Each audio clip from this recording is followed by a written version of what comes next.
शिव शंकर भगवान की जय हो। बोले कृष्ण कन्हैया लाल की जय हो। सभी भक्तों से प्रार्थना है कि इस कथा को जरूर सुने और अपने चैनल को सब्सक्राइब शेयर जरूर करें। आज हम आपको श्रीमद् भागवत के चतुर्थ स्कंद के 5वें अध्याय को सुनाते हैं, जिसमें नारद मुनि का महादेव जी के पास आना और सती जी के शरीर त्याग करने तथा गणों के निकाले जाने का हाल बताना।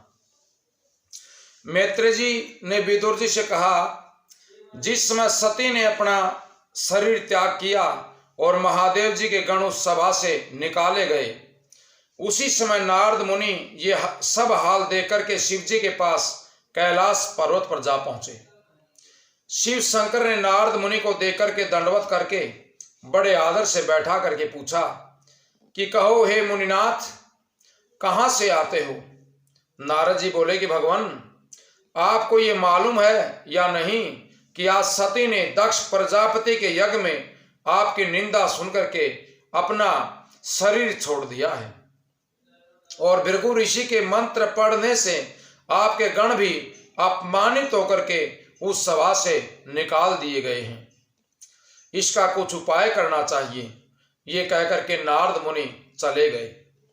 शिवजी ने सती का मरना सुनते ही क्रोधवंत होकर के अपनी जटाओं को पृथ्वी पर पटक दिया, जिससे वीरभद्र नामक एक महाबली गण उत्पन्न होकर के हाथ जोड़ करके महादेव से बोला, मुझे जो आज्ञा हो सो मैं करूं। शिवजी ने कहा, तुम बहुत जल्द दक्ष प्रजापति के यज्ञ में जा और उसका सिर काट करके अग्नि कुंड में डाल दे।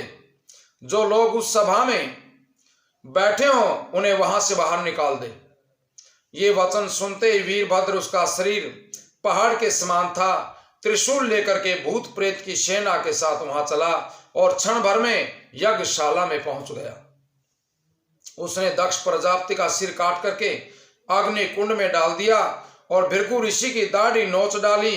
देवता, ऋषि, गंधर्व, ब्राह्मण और किन्नर आदि जो सभा में थे उन्हें मार पीट करके अंग भंग कर डाला। वहां से सबको बाहर निकाल दिया और यज्ञ की सब सामग्री फेंक दी।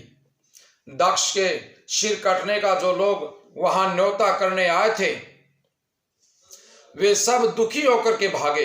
दक्ष का सिर कटने का पता चल करके, दक्ष का सिर कटने का हाल देख करके सब वहां से दुखी होकर के भाग गए और आपस में कहने लगे कि महामूर्ख दक्ष ने महादेव जी का, जो सब देवताओं में श्रेष्ठ हैं, जैसा अपमान किया वैसा फल उसे जरूर मिलेगा।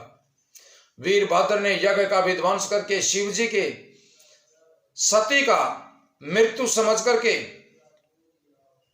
अपना क्रोध शांत किया। अंतर्यामी विष्णु भगवान और ब्रह्मा जी पहले से यज्ञ विध्वंस होने का हाल जान करके वहां नहीं गए थे। बोले श्री कृष्ण भगवान की जय हो। बोले श्री कृष्ण शंकर भगवान की जय हो।